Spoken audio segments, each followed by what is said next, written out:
गिबियावनो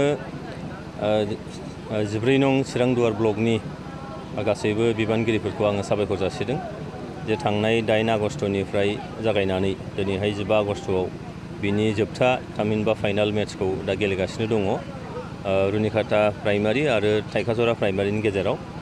दा जोंनि इउपिपिएलनि दोलोनि गुबै थांखिया जाहैबाय जे जोङो फुटबला जोंनि बर'फोरनि गिबिसिन आरो गोजामसिन मोनसे खेला जे बर'फ्रा गोदो गोदायनिफ्राय नायोब्ला गुबुन गुबुन खेलानि मादाव बांसिनै इन्टारेस्ट होनानै गोसो होनानै गेलेयोमोन होनबा फुटबलखौ गेलेयो आरो जोंनि बर' गामिनि गोदो गोदायनिफ्राय नायब्ला नुगोन मोनफ्रोमबो गामियाव मोनफा मोनफा फुटबल फिल्ड थायो आरो बे नारें जुम्ब्रा जागायनायनिफ्राय बर'फ्रा फुटबलखौ जागायबोदों।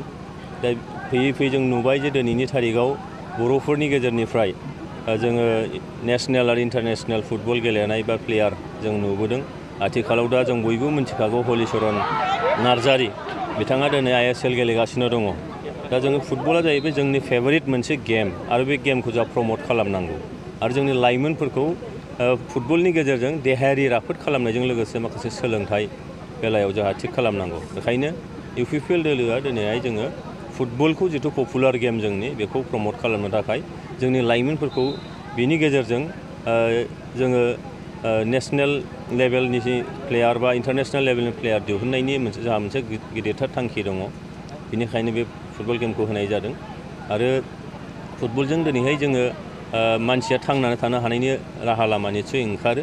दा बेखायनो नैबे गेमखौ जोङो जोंनि गेजेराव आरो मोनसे थांखिया जाहैबाय जोंनि गेजेराव अनलायनाय फैनाय, अनलायनायखौ लाबोनांगौ, गोजोनखौ लाबोनांगौ आरो बे फुटबल गेमजों जोङो दिनै नायदो बे फोथाराव गुबुन गुबुन माने सुबुंफोर हारिनि सुबुंफोर गाव हारिनिबो सुबुंफोरनि गेजेराव गुबुन गुबुन थावनिनि गुबुन गुबुन जायगानि सुबुंफ्रा फैनानै लोगो मोनलायनायनिबो मोनसे गावनि साननाय हनायखौ आदान प्रदान खालामनायनिबो मोनसे राहा बेफोरो।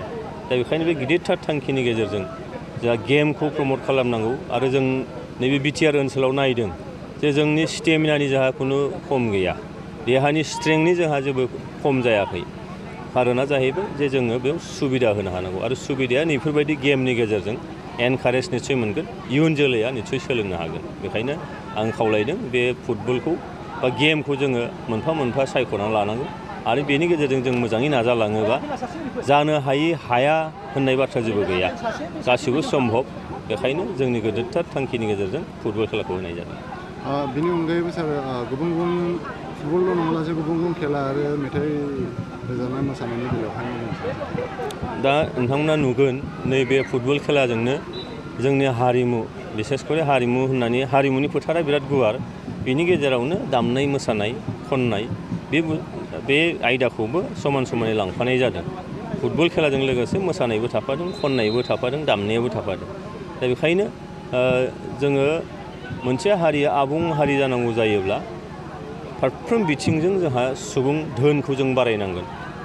बे सुबुं धोनखौ बारायनांगौ जायोबा जों मोनसे स्कप होनांगौ आरो स्कप होनोबा जोङो बेबायदि माखासे हाबाफारिफोर जाहा लानांगौ। बेखायनो आं सानो नैबे हाबाफारिनि गेजेरजों जोंनि गेलेगिरि निस्सय ओंखारगोन। दा जों नुदों जे गामियारियाव जोंनि थाखोमानाय माखासे जोंनि हारोंथाइ, जोंनि जे रोंगौथि, जोंनि जे एक्सपिरियेन्स बे जिनिसा थाखोमानानै थायो आरो गामि ओनसोलाव बे गेमफोरखौ जों जुदि अर्गेनाइज खालामोबा जोंनि सिंनि थाखोमानाय जोंनि जे हारोंथाइ, जोंनि जे गियान बियो बायजोआव ओंखारनायनि सुजुग मोनो। दा बेखायनो जोङो नैबे खेलाफोरखौ होदों आरो खननाय मोसानाय दामनाय देनायजों लोगोसे फरायनायखौबो नांगौ जोंहा। बे गासैखौबो समान समानै लांफानांगौ जायोब्ला मेलेमा गेवसारनांगोन आरो मेलेम गेवसारनांगौ जायोबा देहा राफोद जानांगौ।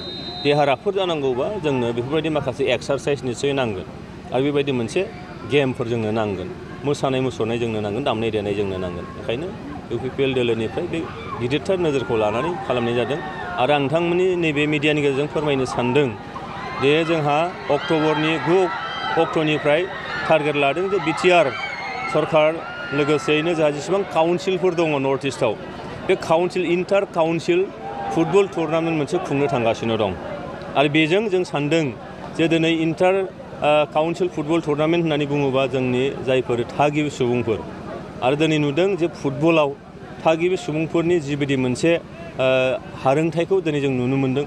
थागिबि सुबुंफोरनि गुबुन गुबुन जेरै वेट लिफ्टिङाव, बक्सिङाव बेफोरबायदि बोरला गावनायाव माखासे खेलाफोर एथलेटिक्सफ्राव जोंनि बे थागिबि सुबुंफ्रा ट्राइबेल हारिनि मानसिफ्रा दिनै स्कप मोनाखैमोन। स्कपखौ होयोब्ला जों सानो जे जोंनि गेजेरनिफ्राय गाबोन समफोर हयथ' नोङो वर्ल्ड काप गेलेनो हानाय प्लेयार ओंखारगोन, वर्ल्डआव नाम जानो हानाय माखासे गेमफोर जोङो गेलेनो हागोन। आं बेखायनो फोथायनाय दङ बे गेमफोरनि गेजेरजों जोंहा जोंनि ओनसोलाव खेलाजों लोगोसे जोंनि इयुन जोलै बा लाइमोनफोरखौ जोङो मोनसे बेस्थ'आवबो दोनगोन, बिथांमोनहा थांनानै थानायनि लामाबो मोनगोन, बेजों ओनसोला मोनसे नामबो जागोन आरो जोंनि ओनसोलखौ गुबुन बायजोनि मुलुगनि मानसिफ्राबो मोनथिगोन। बे गेदेरथार मोनसे थांखिनि गेजेरजों बे गेमफोरखौ खालामनाय जादों।